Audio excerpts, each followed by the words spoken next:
Hey guys, and welcome back. I have another book review for you today.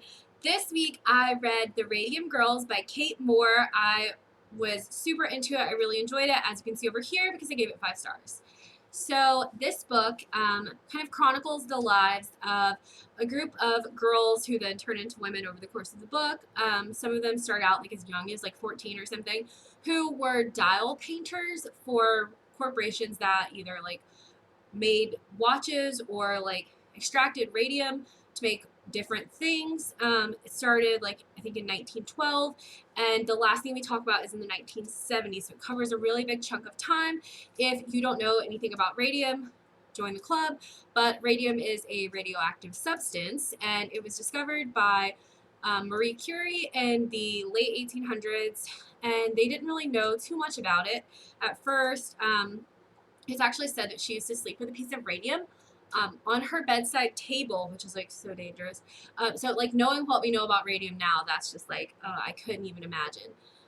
But radium glows in the dark, and you could use like a radium powder and mix it with a couple of other things to make a paint. And they would like paint faces on watches, and then during wars they would paint like soldiers' watches and things that would go into military vehicles to make it glow in the dark.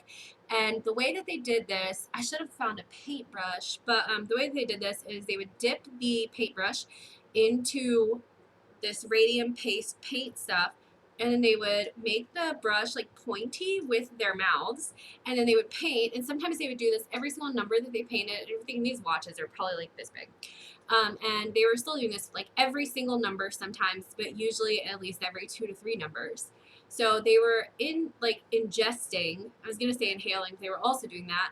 They were ingesting teeny tiny little particles of radium all the time. So I did mention like the different types of radiation that your body can absorb. Those are alpha, beta, and gamma particles and rays of radiation. And I said in the video about Chernobyl, I was talking about how alpha particles can be blocked literally by a piece of paper. And then, gamma particles can't really be blocked by anything, and beta falls somewhere in the middle. But what I read in this, and clearly I'm still not like a nuclear scientist of any sort, so this is just my interpretation. Alpha particles are actually very, very, very dangerous, but they're easily blocked unless you're putting them in your mouth, because then you're ingesting them. So that's what these girls were doing, and they got paid quite well for the time. It was saying they could be making up to $20 a week, which doesn't sound like a lot to us, but to them that was a ton of money. That was more than anyone else would be making, especially in a factory. So we followed these painters in New Jersey and in Illinois.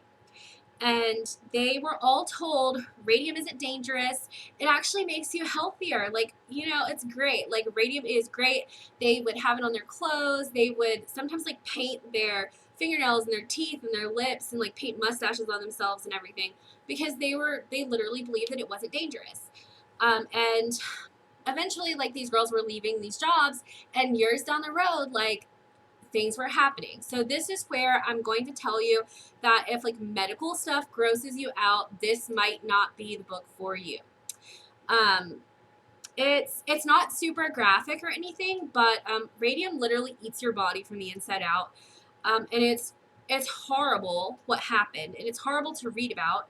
But it was like their teeth would start falling out, and then literally they could pull out their jawbones. Like, dentists could literally remove their jawbones with their fingers. Some of the girls were accidentally removing their jawbones with their fingers.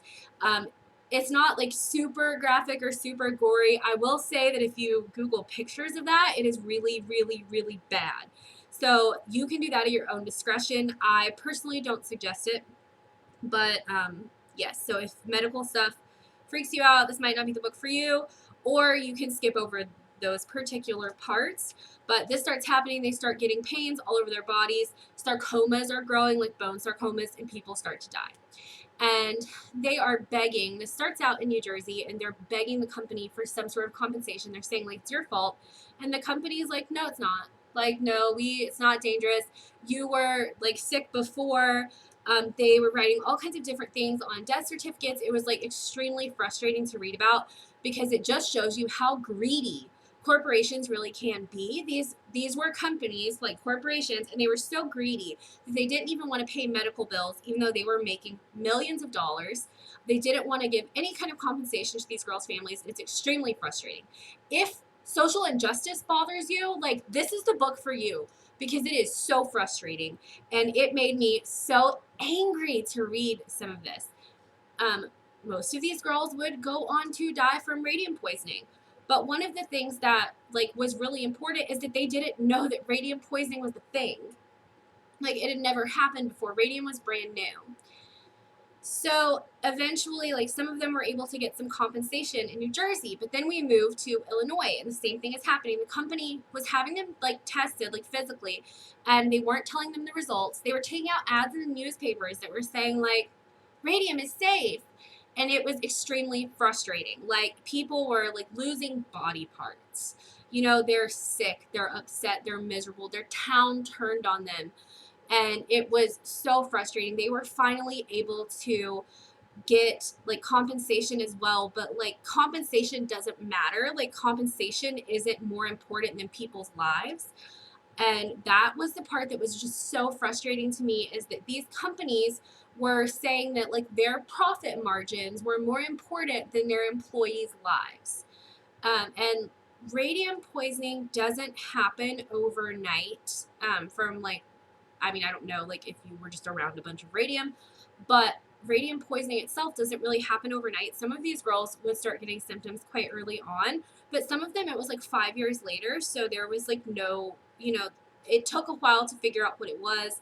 And these companies were awful, that they were contaminating like the land, the cities that they were in.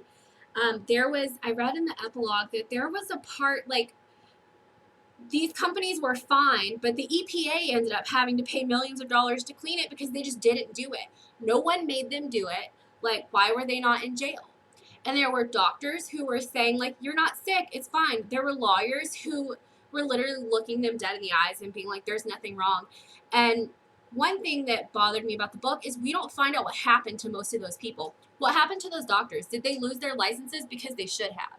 What happened to those lawyers? Were they disbarred because they should have been? What happened to those companies? Absolutely nothing happened to those companies. Nothing happened to those lawyers. Nothing happened to those doctors. And that is extremely frustrating. So, as you can tell, I ended up feeling very strongly about this book. And I was angry. And there was the part at the very end where they were talking about in Ottawa, Illinois, where one of these companies they finally erected this statue for the dial painters. And it was so, like, it made me cry. It was like, oh, like, it was so sad. And they were saying, like, these girls, should be remembered because they ended up doing so much for, like, workers' comp and OSHA, and, like, your employer having to give you your medical records and just like all kinds of things like that. They did so much, and it was very selfless of them because they knew that they were going to die. And it's just like, it was such a good book. Like I said, it's hard to read in some parts because it's sad, because it's frustrating, because like you want to think like things are going to end up well, but we all know that in a lot of these cases, like, reality is so much worse than fiction. And that is like what this was. Reality was so much worse than fiction. And it's so frustrating. I suggest reading this book. I suggest using it as a talking point because it is important and it's often forgotten. While I was just kind of looking it up, I did see that there is a movie called Radium Girls. It was released in 2018, and it is being re-released in select theaters in the United States right now. If this is something that interests you, like, go out, check it out, watch it, see what it's like. I think that this is important.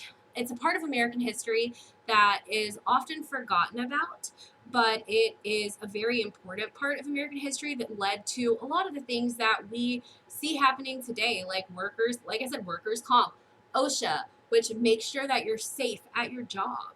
So it's really important, and this was kind of the forefront of that movement. So I definitely suggest reading this book. I will say that I think it's a difficult book to read. Like, parts of it are hard, but it's very good and it is well worth it. So I definitely do suggest this book. I read it from my library app on Kindle. So it's at libraries, it's on Kindle, and I know that I've seen it at Books A Million. It's also on like Kindle and everything. You can buy it. I use free as much as I can. So you will be able to find it if you're interested. And that is all that I have about the Radium Girls for you guys today. I hope that you enjoyed it. I hope that you give this book a try, and I'll be back next week. Bye.